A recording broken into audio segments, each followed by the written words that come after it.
बाई तोर भारी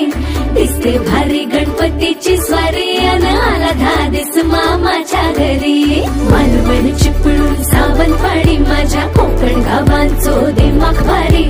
दिसते भारी गणपतीची स्वारी माझ्या कोकणा वाटे तुम्ही वलवा गाडी धमाधमान हाका गाडी माझ्या कोकणचो रस्तो ना